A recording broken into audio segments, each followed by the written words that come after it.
Welcome to the Mindfully Gay podcast, a space for honest conversations about emotions, healing, and growth. I'm John. And I'm Jerry. Today, we're exploring the ways fear impacts our community, particularly in challenging times like these. We'll share personal stories and discuss how we can move past fear to reclaim our collective power. Thanks for being here. Let's get started. At all. Well, here we are at Mindfully Gay. Hello. And we really could use people's suggestions on topics, but we were having a conversation, last week? Yeah. Talking about potential topics, and we landed on this one about fear. Yeah. But we haven't really talked a whole lot about it, so I'm afraid of what's going to happen. I'm shaking. I'm already nervous. I'm sweating. Well, there's a few things that we can certainly bring to the table. We were talking about the election. Yes. And how people, and maybe we can talk about just our personal reactions to it, but and even in our professions, what people are feeling and bringing to the table, and what we're having to kind of deal with, and how this affects our community, really. If we had a world map over here, so far I have clients that are moving to Panama, Costa Rica, Mexico, Canada, because of this fear narrative. Yeah. Right after I had one of my students, he was just up in arms, like, I am out of here. I have dual citizenship in another country. I am out of here. Like, oh, wow. Yeah. And sometimes, I remember one day I came home from the office and I told Bruce, I said, all my clients are like in this space of fear, and I feel like am I being Pollyanna about this? Am I overshadowing, am I not responding appropriately because everyone else is kind of caught up in the fear place? And that's not to say that I'm happy with the outcome. It's not to say that I don't think that this country is going to be facing some interesting challenges. And I sometimes think what informs me a bit is most of my adult life as a gay person has been spent in the absence of rights and civil rights. And I know who we were as activists. I know who we were as fighting for our cause. And sometimes I miss those days because it brought us together as a community. It strengthened us and built some resiliency. I'm sorry, did someone walk in? No. And so, but then I think when we get into the topic of fear, and the low-hanging fruit is what's going to happen to this country come January 20th, 2025, is how much does fear as a factor impact our general existence as queer folks, as gay and transgender men? I think there's variables depending on who you talk to. Yeah, I think so. Right? But how much does fear intrude upon the sense of who we are, what we're allowed to be, allowed to do? And how much of that is an addiction? How much of that is an illusion? And how much of that is justified? Wow. Oh, yeah. Whew, that's huge. Because there's certainly folks who deal with fear, especially like with like you said, the low-hanging fruit and what's happening. A lot of different reactions. Like I just mentioned, fear where it just turns to anger and rage and they want to escape and get out of the situation and almost not want to deal with it. Then I think there's folks, as you talked about, like activism, it's like they're going to go in for the fight, like, what? This is happening? I'm in, right? We've done this before. Yeah, we've done this before. I know what to do, kind of gear up and go. Then there's others, and I think I might even fit into this category. I kind of, retreat and kind of hide and watch and just shivering in my, underneath the blanket sometimes and just, ooh, what's going to happen? And I think that's a reality too, how folks might deal with fear or how they do their fear, how it manifests and comes out. Yeah. I think for me, it's been interesting because several things have kind of gone through my head. One is, I'll state, and it's probably pretty obvious, I have more of a liberal bend towards my me okay. You are towards my perspective on certain things, but I think I'm conservative in some other things too. But I don't know if it's my temperament or what I do as a profession, whether it's yoga or psychotherapy or anything like that. I try to take an approach of kind of sitting in the middle. And although I may take a more liberal side and perspective on things, I want to hear the other side and try to be as open-minded as I can, to just understand and know where folks are coming from and the directions they're going. And so, but in doing that, I want to be mindful of like I went on a trip right after the election, and I was kind of afraid of going to the airport and just being in a crowd and just wondering what's it going to feel like at the airport, just being in crowds, because I was a little fearful of people, talking both sides, and maybe some ruckus will happen in the terminal, in the gate, on the plane, and so with my traveling partner, I said, let's make a promise that we're not going to talk about politics. Because I don't want anything stirred up, and I don't want people to hear my point of view, because I don't want to be a target of any sort, and I don't want to engage in the conversation. So let's kind of lay low. But that's how I was responding to that. But I still, like I was saying, I want to be as open-minded as I can, and see both sides. Okay, my side didn't win. Okay, what does that mean for me? But what does that mean for other folks who did vote on that side? And what do they gain? What do they lose? And I want to be,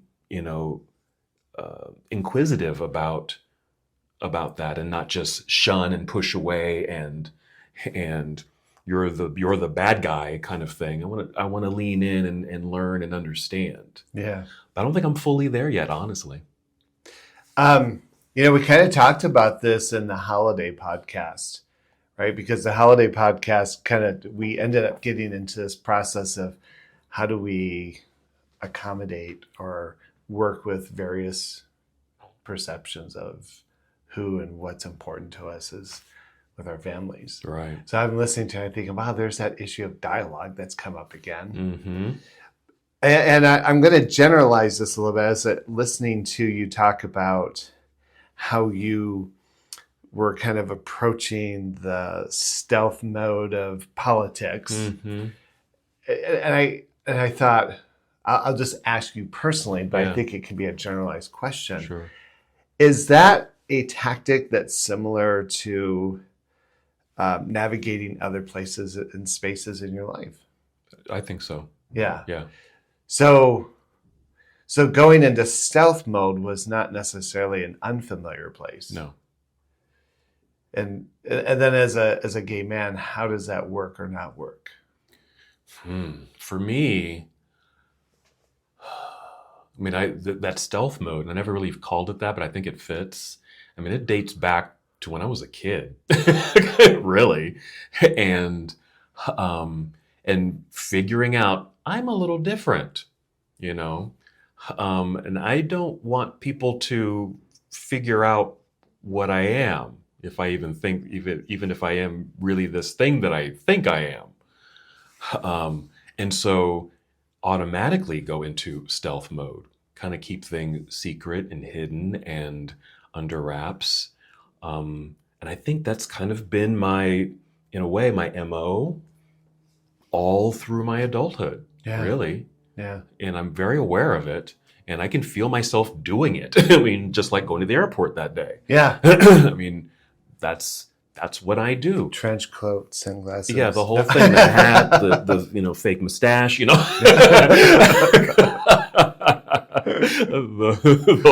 whole 9 yards. Generally, do gay folks do that? Well, maybe not all. Like I said, I think there's many categories of how people might respond to something like this. Some are going to be out there kind of on the front lines and up front and vocal and fighting, while others, they might take a stealth mode too. Yeah, yeah. Yeah, and I wonder if that's when I'm thinking about the clients and the people I've spent time with who are kind of like in that place of fear, or there's this anticipation. And I think it's I think those are well educated. I mean, we've done one presidency before. We know what to expect with this guy. On the other hand, I wonder, I sometimes feel like that space of fear becomes a default setting that we're not terribly conscious of. And so consequently, opportunities are often dismissed as unavailable because of fear. And I'll just give you a real basic example. I like to travel. And the first time I went to Peru, and I was telling my parents about going to Peru, they're like, well, why would you do that? And I'm like, what do you mean? Because like to me, it's like, yeah, travel, see the Great world, opportunity, right? yeah. And it's like, oh, well, it's dangerous out there, right? There is this arc that anything outside of the familiar is dangerous and threatening. And so when I've gone to anywhere in the world, and I've been to lots of different places, I wouldn't say, Peru's not known for its unrest, or Mongolia or any of the other places I've been.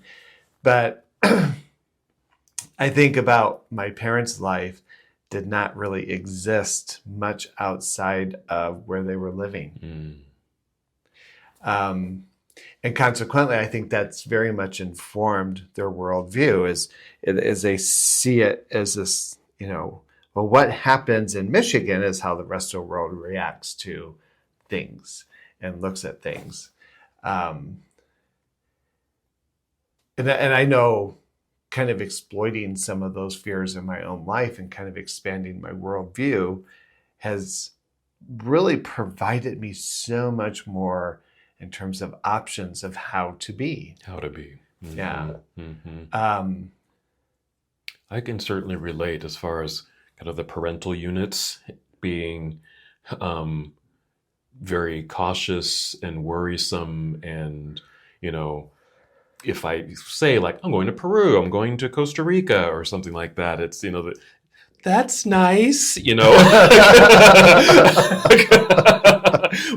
but why would you go there? And be careful. And who are you going with? And how long are you going to be gone? And I mean, just the whole thing, because it's, and it does come out sometimes. It's so dangerous. It's so dangerous.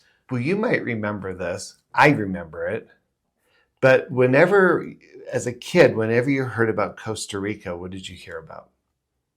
I can't remember. I don't know. Costa Rica was like a drug capital. Oh. Like it was just full of drug trafficking. Right. And so there was always these tensions around the drug wars that were happening in Costa Rica. Yeah. And I remember the first time I was invited to go to Costa Rica, I kind of paused, like the old narrative was informing me in 20-something. Yeah. Yeah. Even though the narrative that kind of got embedded in my consciousness was from the 70s and 80s. Yeah. Yeah. And I think, how does that, if we look at the present tense of things, how much of our attitudes today are an echo of how we were programmed to see something. Yes. Like what I know about Costa Rica is news stations carry news. When Costa Rica doesn't have crime or whatever, right? The narrative of Costa Rica is so much more. Now it's a vacation, place to go, and it's about surfing, and it's about the oceans. But you don't ever see it in the news. Say Peru, right before we went to Peru, they're having some political discord. Well, if I use that criteria to not go to Peru, I should move out of the United States. Exactly, right? Exactly. So and then if I bring that into the narrative of identity and queerness and our sense of security, and I think we've even talked about this, like, I know for like going to the gym used to be a really scary thing as a gay man. Because of the narrative of don't get caught, don't get seen, don't be identified as, you're going to get, assaulted, you're going to get, right? I don't think that's the narrative. Not in Salt Lake City in 2024. Not today, no. Yeah. And yet, somewhere it plays in my consciousness, and I have to be very deliberate in recalibrating my belief system about certain environments, certain situations. And is this making sense? I'm just thinking, if we sat down and really kind of tracked, what feeds our fears, ultimately it's the unknown. It's what we don't know, right? And so and because we don't know all the information about a certain thing, we hear from the outside, the external, just different stories and tidbits, and it starts to construct a story or construct a truth that we then believe. And we all have our own belief systems around certain things, like a Costa Rica or a Peru or the gym, right? Or people. Right? The whole political landscape has been, we should fear transgender people. Yes. Immigrants are stealing our jobs. We should fear them. Stereotypes about race have been built around the idea of being afraid of. Exactly. Right. And we've been in a setting for the last almost 10 years of those narratives just being reinforced over and over and over again and voiced quite loudly.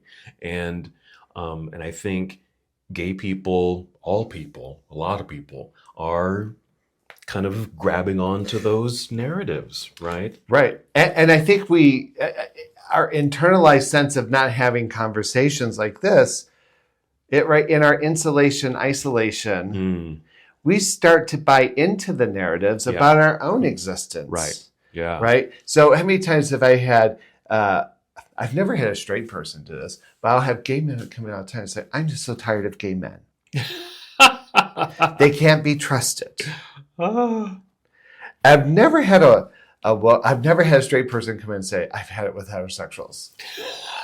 right? In that way, right? but what they're saying is, I've heard this about this community that I happen to belong to. Or the other narrative, right, is, I'm gay, but I'm not like that. I'm not like that. Yes, right. Right. It's so, right. And I think with social media and we've gotten out of the face-to-face dialogue and discussions. We're trying to defend ourselves with people who don't know us, but we haven't really gotten into the investment of understanding ourselves in the context of the variety of existence in our community. I think that's the beauty of what I've liked about Mindfully Gay is, Nick, Cole, you, me, and hopefully other people we get to join at the table. None of us have shared a narrative. Like, I didn't grow up in Oakland, California. I'm Caucasian. I'm older. I'm Italian, right? There's all these varieties that kind of inform how we show up in the world. Right. And what happens is we sit back in our circles or in our community settings like the clubs, and we may have judgments. We have judgments. Or we look at Grindr or Scruff, and that's where we think about, well, am I qualified or am I disqualified? Maybe I'm not as muscular, or I'm too big, or I'm too small, whatever, right? It's just fear just then fuels all this. Yeah.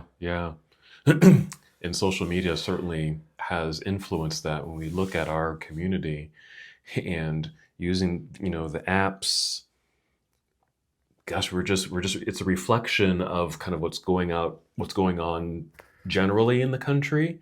But when you kind of take the microscope and just look at our community, gay men, queer men, trans men, etc., we're doing the same thing of, the divisiveness and the othering and categorizing and pigeonholing and the whole, we're doing it. Well, and the othering, John, I think is so subtle.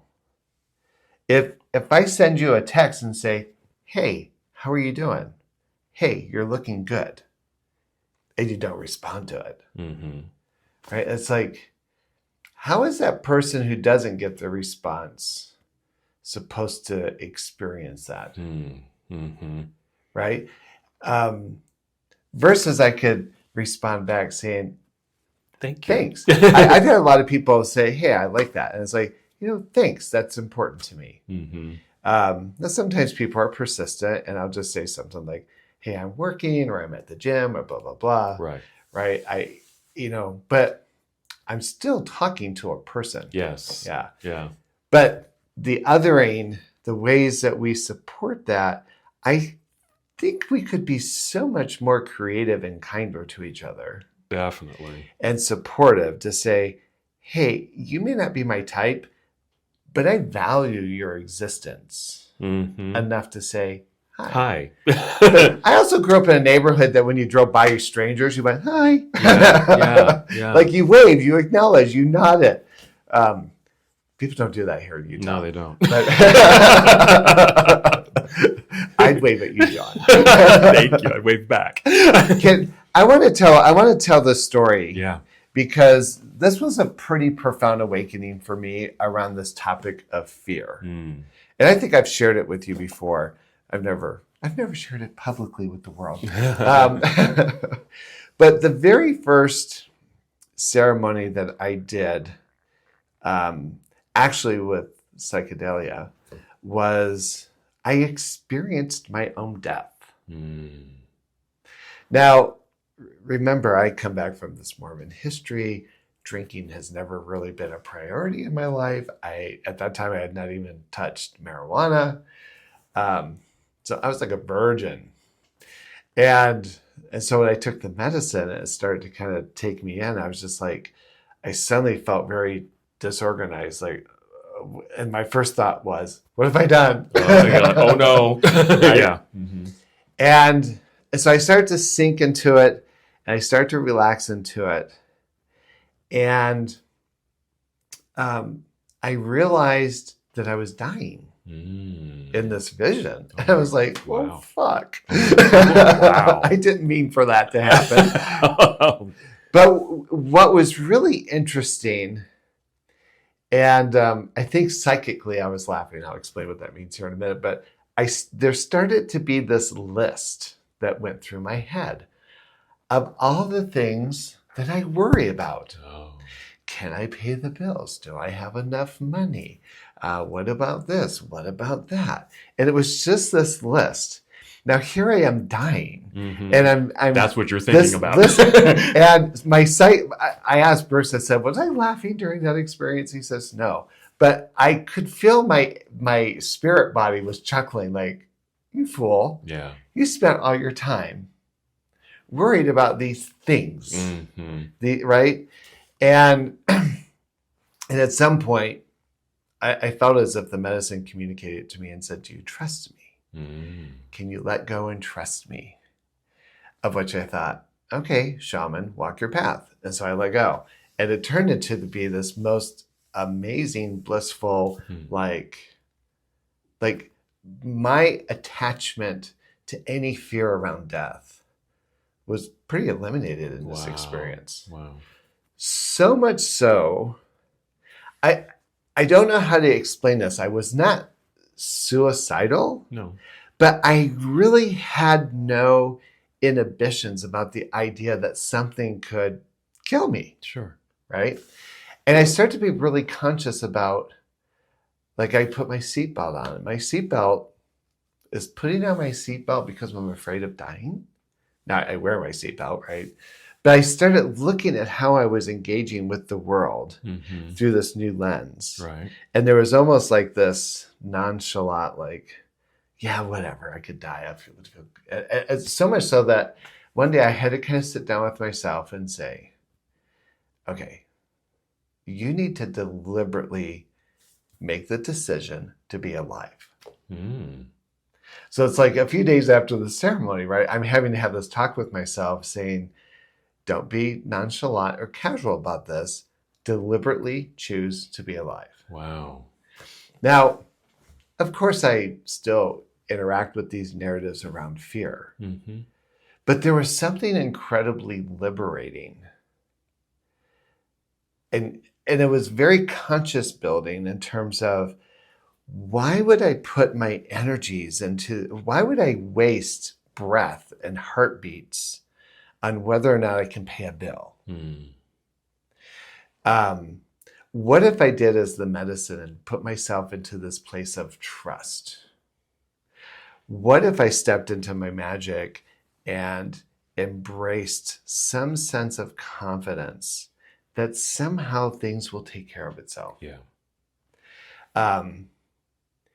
And I have found that to be an incredibly infectious way to live, right? Like I'm always kind of looking at the possibility and the potential.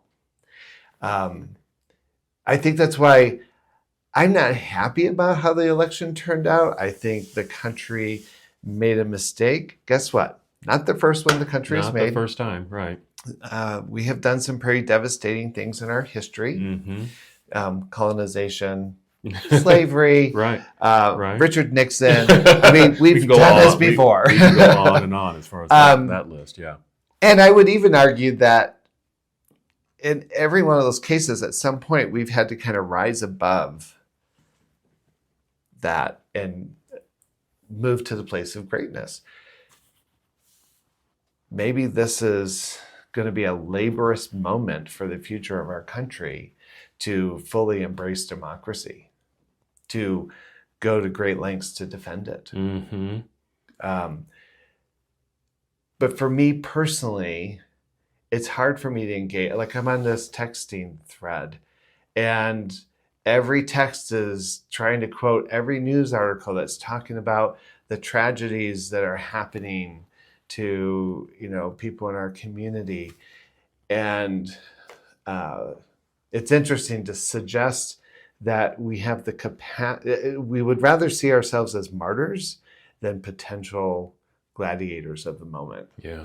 Yeah. Mm-hmm. And but there was something about that experience, and the lesson of it was, do I appreciate life to the capacity of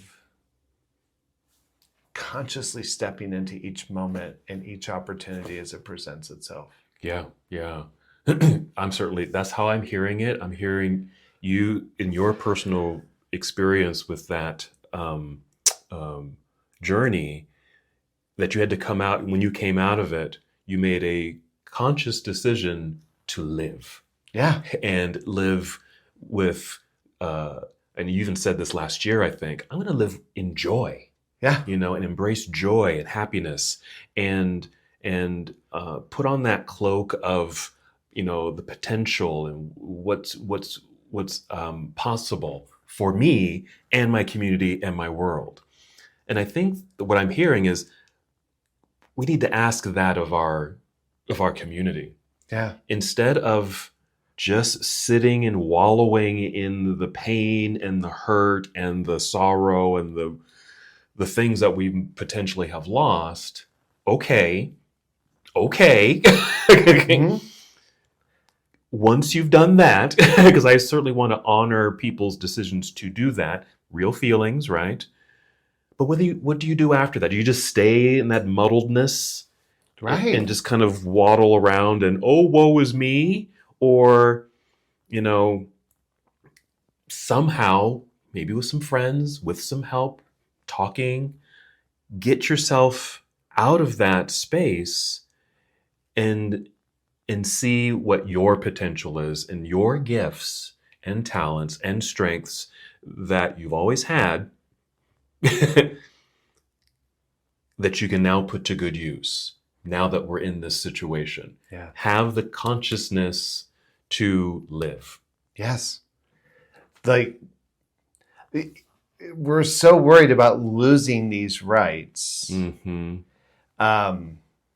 which I think would be very difficult for us to lose. Yeah. But it does beg the question, how strongly do we feel about those rights? What are we willing to do to support and endorse and nurture those rights? Right. Can we do it? Can we get off of the laptops and Facebook, and can we actually go take it to the streets? Yeah. Yeah. Right. And then I would also argue, wow, what would it be like for us to consciously be in community with each other, to voice our processes together collectively in community? Yes. To nurture each other, to hold each other up. Exactly. Give me that app. Yeah. Give me that app. Exactly. Where's that app? Exactly. Oh my gosh. Because if we're just kind of going back to what you said a little earlier, if we're walking around either consciously or subconsciously or even unconsciously that we don't deserve these rights, I'm a victim. then we just stay in victim mode. Yeah. And then we're like, well, if they're going to take them away, oh well, maybe I just didn't deserve them. See, you didn't like me after all. Right. See, and just kind of go with that narrative. Is that the narrative you want? Yeah. I mean, I think we have to get into, I made this argument, I think I mentioned this, when Prop 8 failed in California, I wrote this editorial and I got so much shit for it. It was kind of amazing. Really? But it was on our little Queer Spirit page. Remember that? Oh, I remember that. Yeah. Yeah. And the argument was that perhaps we were spending too much time trying to convince others of our worthiness when we had not convinced ourselves and appreciated what we bring to the table. Right. And we've got creativity, we've got community, and where is that app? Where's that app? That's gonna be the name of this episode. Where's that app? Well, if I had the education or something, I would like, how do you take that concept and mobilize it? Right. See, and I think, I have someone on Scruff. He's kind of an acquaintance of mine, but I don't know him that well. But we text once or twice a day on Scruff, just back and forth.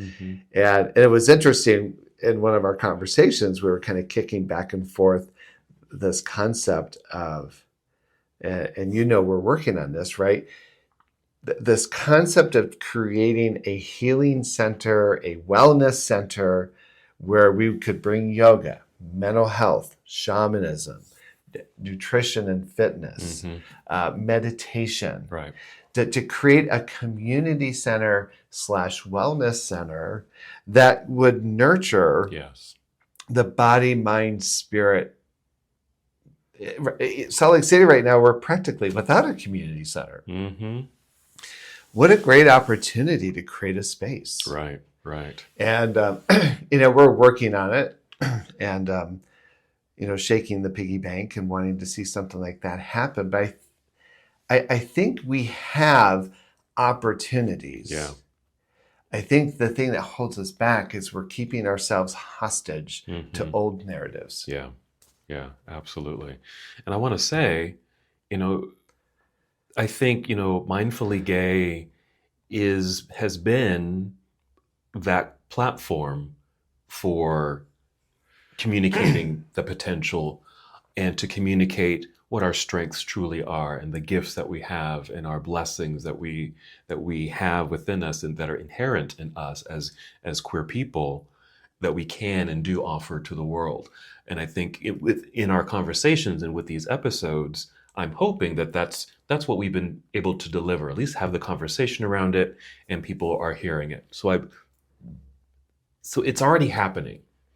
This is, the acquisition of a space, is kind of the next piece of this. Yeah. Because we want to have that space where, we can come on down, Come see us. Come by the see way, we're us. doing a podcast. Sit down. Right?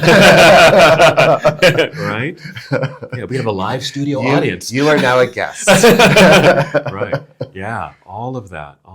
But you're right. We've gotten stuck in that victim mode, old stories, and woe is me. And if we stay stuck there, then it's gonna manifest into the fears that we've been having. Yeah. So maybe to kind of help bring this around, mm-hmm. if I were to take the concept of fear and transmute and transform it into something productive, it would become what? The first word that came to mind was motivator. Oh, tell me about that. That if I'm able to name a fear that I have, like fear of the unknown, what's going to happen? Are my rights going to be taken away? Then I'm then motivated, even though I may be sitting in the fear of it and the worry of it and kind of huddled underneath my blanket. What I'm also doing in that space is preparing and planning. Like, what can I do? What can I do to take care of myself? And how will taking care of myself also help others on the outside, right? And so it gets me thinking about something like the podcast, the work that I do in my yoga classes, the workshops that I do, the retreats and weekend things that I want to do.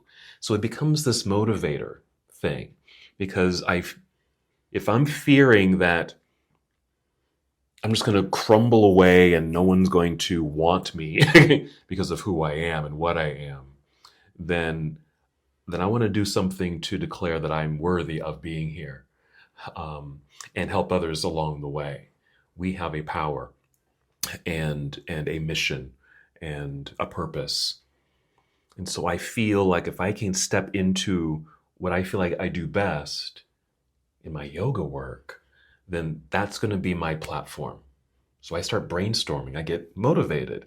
What can I do in my yoga classes? What can I do in my men's yoga circles to, help these guys who may need some motivation or need some comforting and community and brotherhood to help them through this process. Not everyone's feeling the same way, but at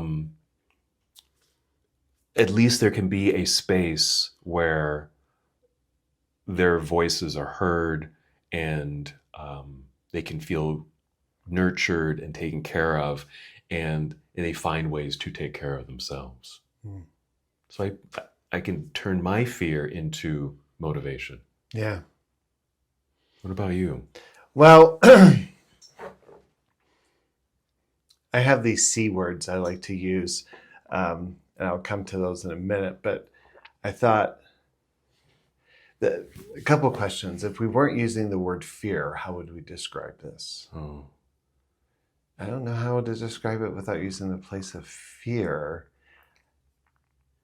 I might go to the place of anxiety. Anxiety, unknown. Unknown. Uh-huh. Then that's kind of where, so then I think the antidote to fear is a process of knowing and coming to know. Yeah, that makes sense. And stepping into, if I broaden the concept of knowing into consciousness, Yeah, that makes sense. awareness, Right. right? That liberates my options. Fear does not liberate, No. but consciousness invites liberation. And then the C words that I like to use is that I think it takes us to a place of competency. Competency. It takes us to a place of creativity. Love that. It takes us to a place of consciousness, a place of caring, Yes. self and other.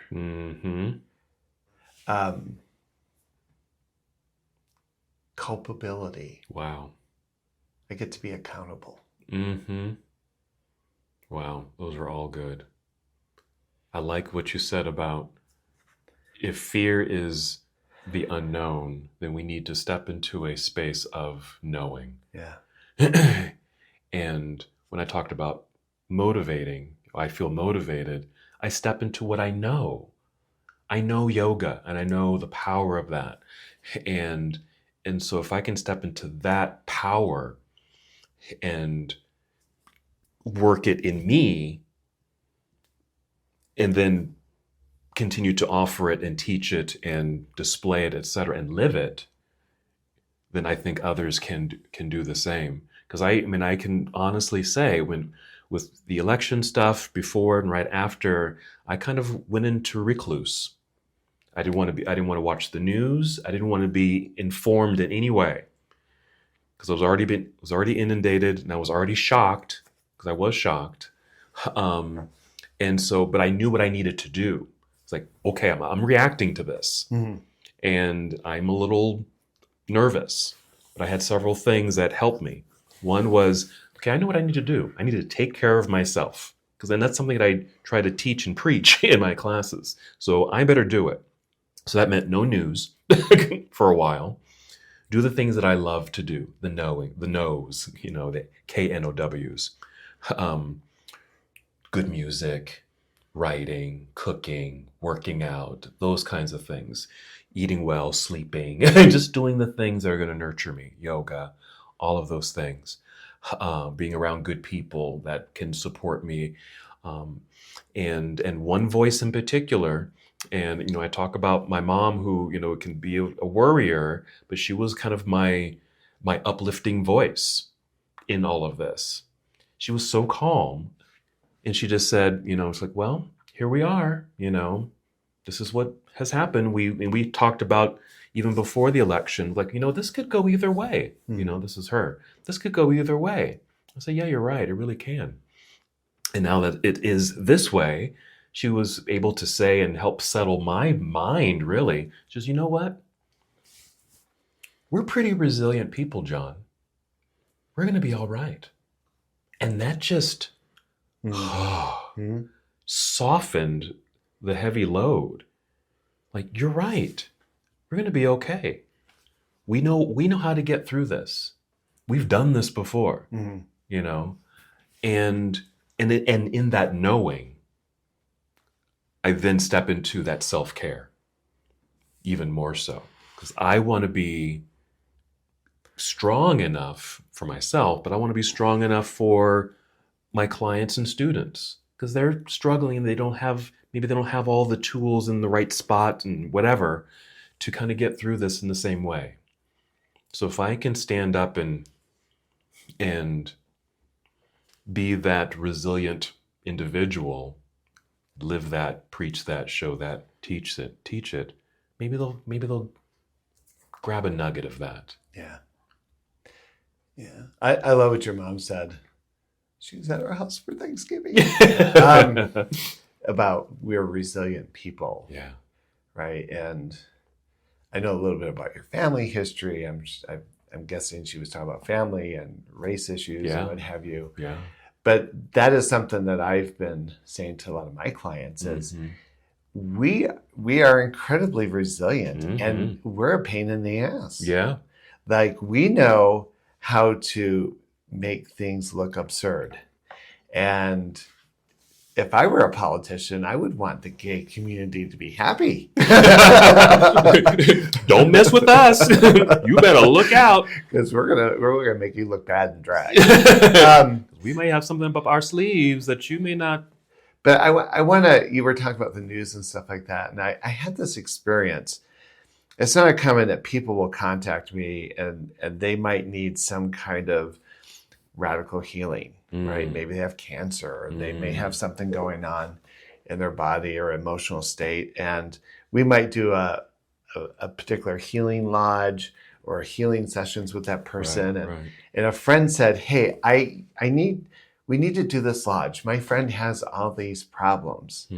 And then started to kind of, like, they just really felt like I needed to fully understand the nature of the problem. And so they started kind of going through all the symptoms and it was kind of annoying me. And I just finally said, stop. As the shaman, as the one who's going to be facilitating this healing. The way I conceptualize this is I'm trying to find what might be this person's best possible outcome. And so I want to be able to visualize them whole and healthy and happy and jogging 6 miles a day and working out at the gym and biking and I am visualizing and conceptualizing them in this complete and total health. And then when it comes time to do that work, I want to channel that vision to them.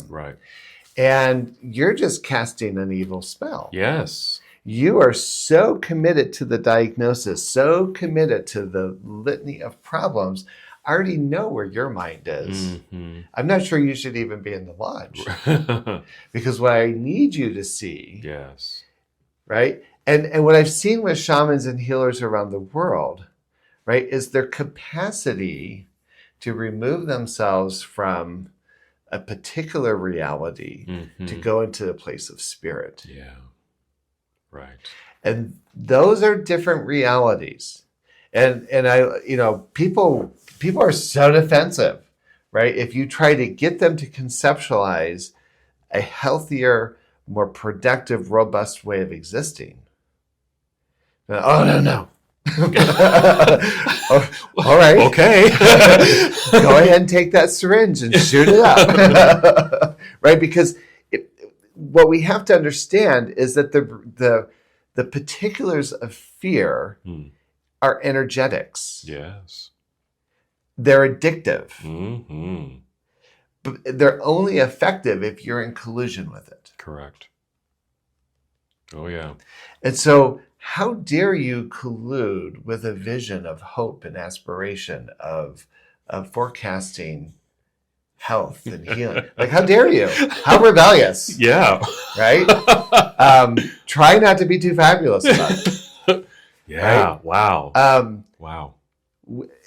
And I would suggest that anyone listening to this, right, I dare you to sit in a place of meditation.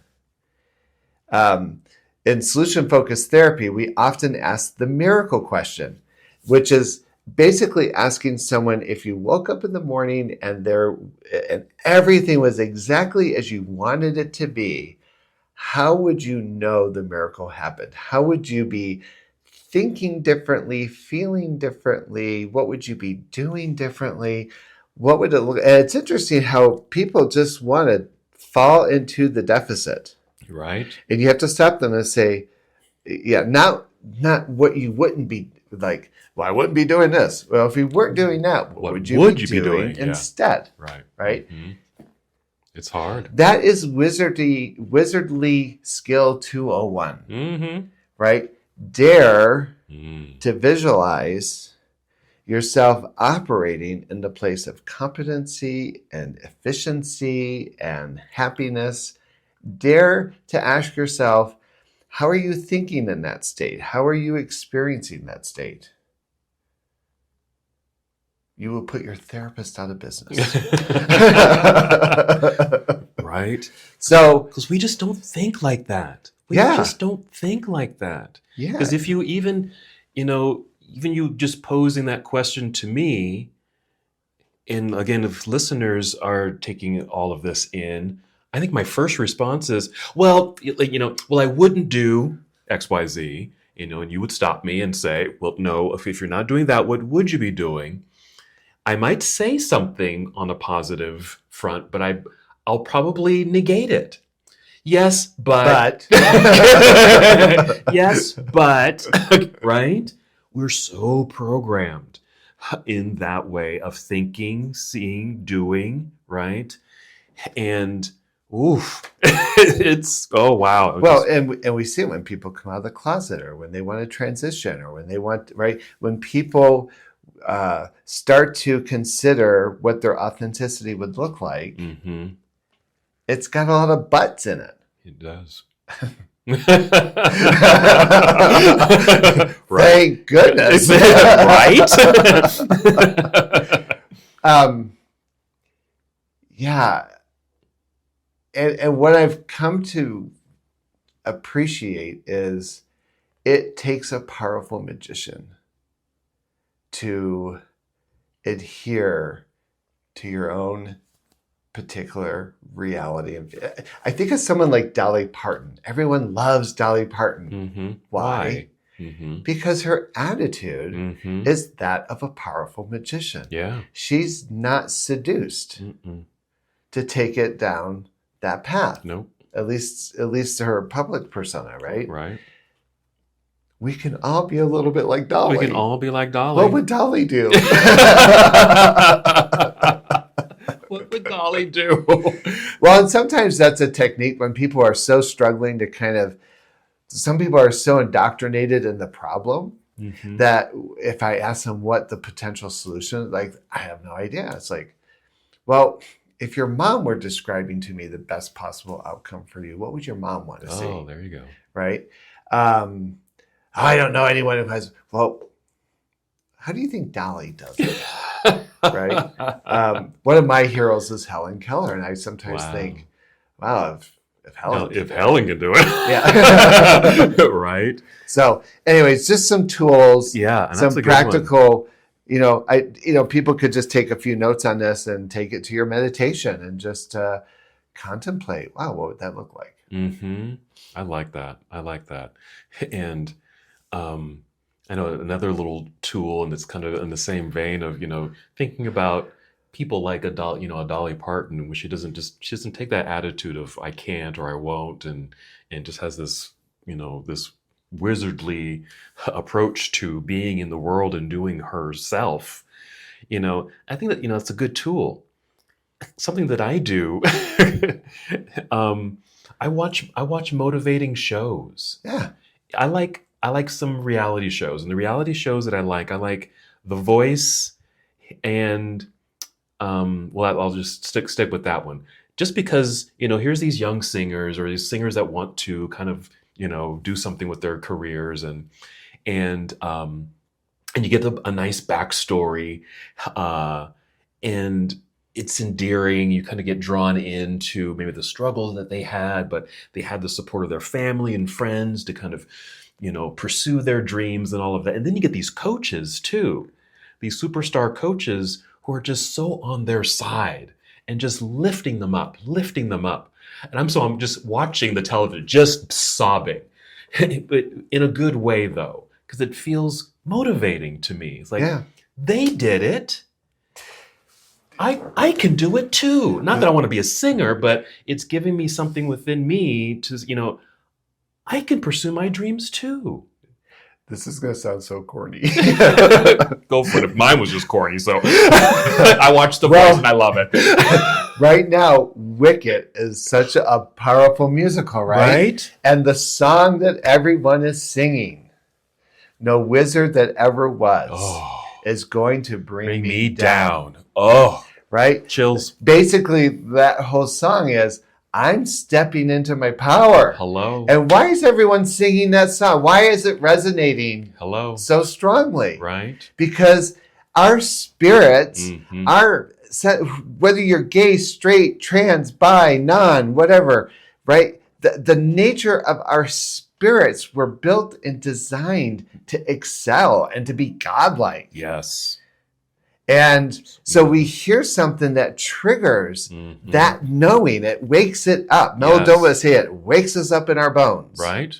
Because that's where it's at. And I would add to that, and don't brush that off as corny. Don't brush that off as, oh, just this trendy thing because this new movie's out. No. It really is tapping into something. Why is it speaking to you? Yeah. And, do we listen to the voice and think, oh, well, they're the exception? Or do we watch that, or do we watch Alphaba and think, that could be me? Right? Yeah. Because it can be. It can be. All of our greatness will show up in some particular way when we give it permission. We give it permission. Give it a little space. It may be as simple as letting someone cut in front of you.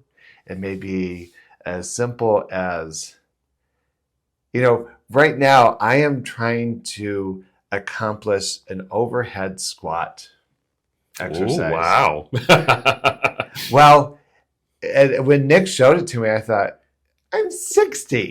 There's no way I can do that, right? Right? There goes my cast pellet, right? And I thought, you know what? The neuroplasticity of my brain and my body, I will accomplish this if I'm fucking 80 years old. It will get done. Yeah. And I've been working on it for a couple of weeks now. And it's getting there. It's right? moving. It's transforming. I'm tapping into something, right?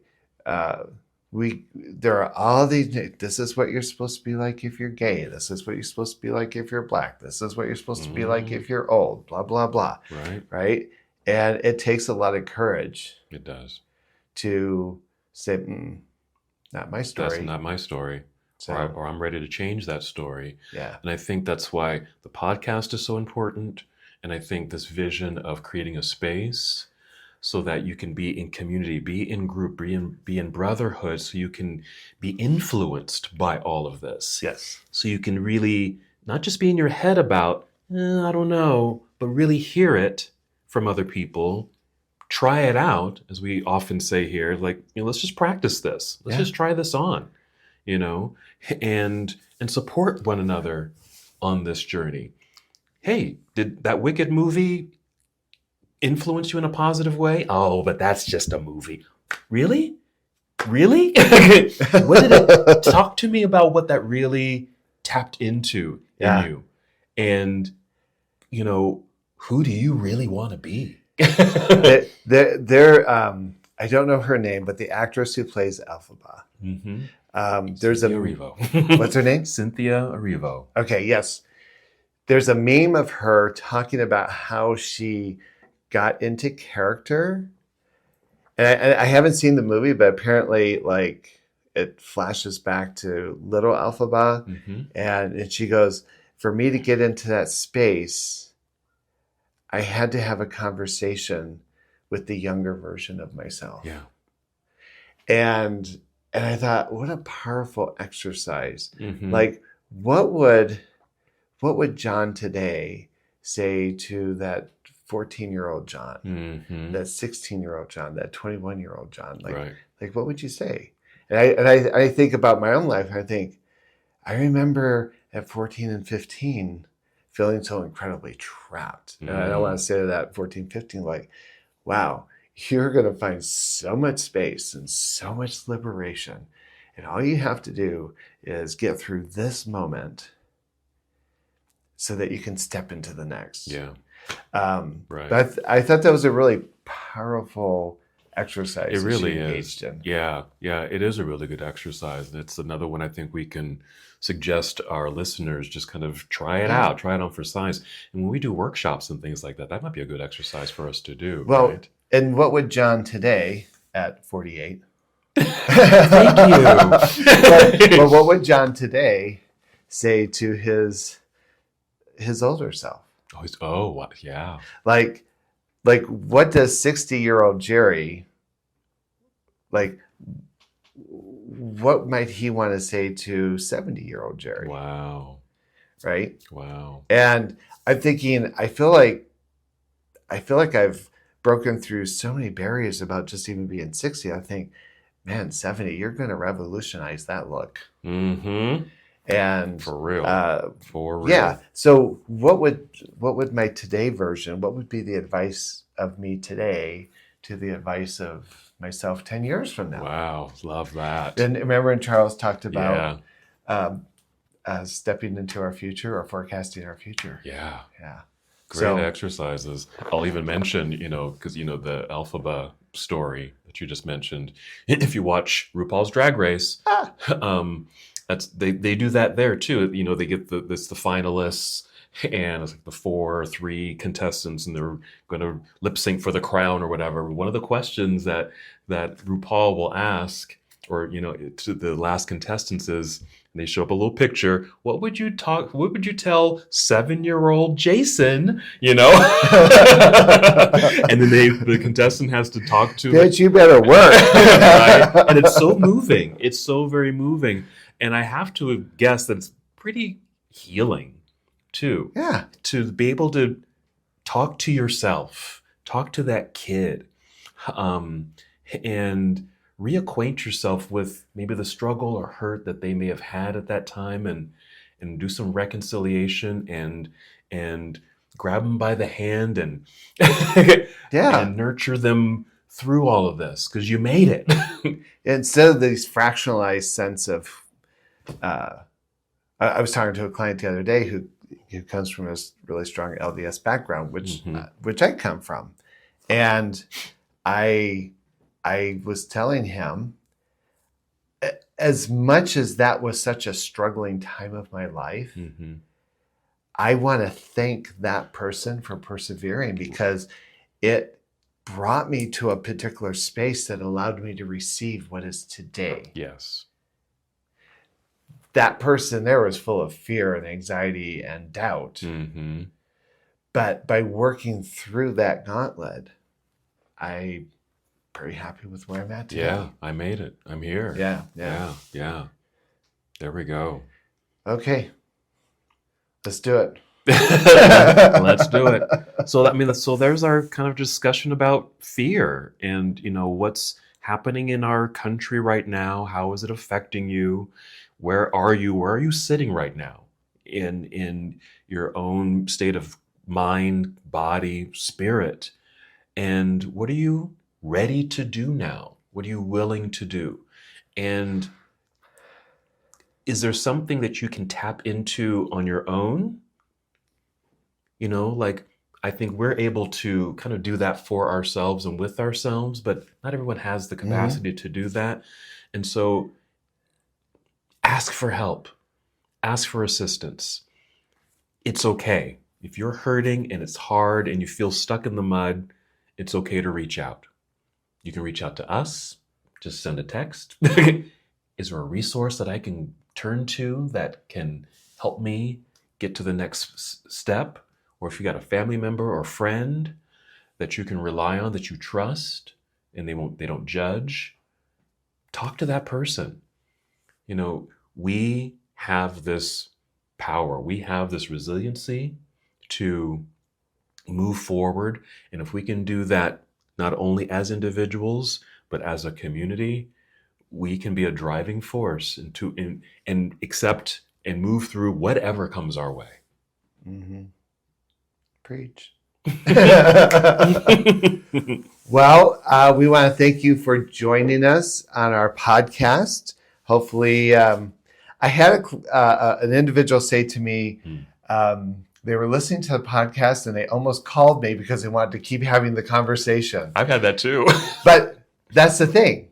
We want you to have the conversation. We're not here offering solutions. We're here to stir the pot. And so if you like what you're hearing, share it with your friends and break out a big cauldron and create some magic. Thank you for tuning in to this episode of the Mindfully Gay podcast. We hope this conversation about fear and empowerment inspired you to reflect and connect with your own journey. We'd love to hear your stories. Visit us on Instagram at mindfully_gay and share your experiences. And don't forget to check out our website, mindfullygay.com, for updates and details about upcoming free social events. And one more thing, we invite you to rate the audio podcast so the show reaches more people. Until next time, Take care and stay connected.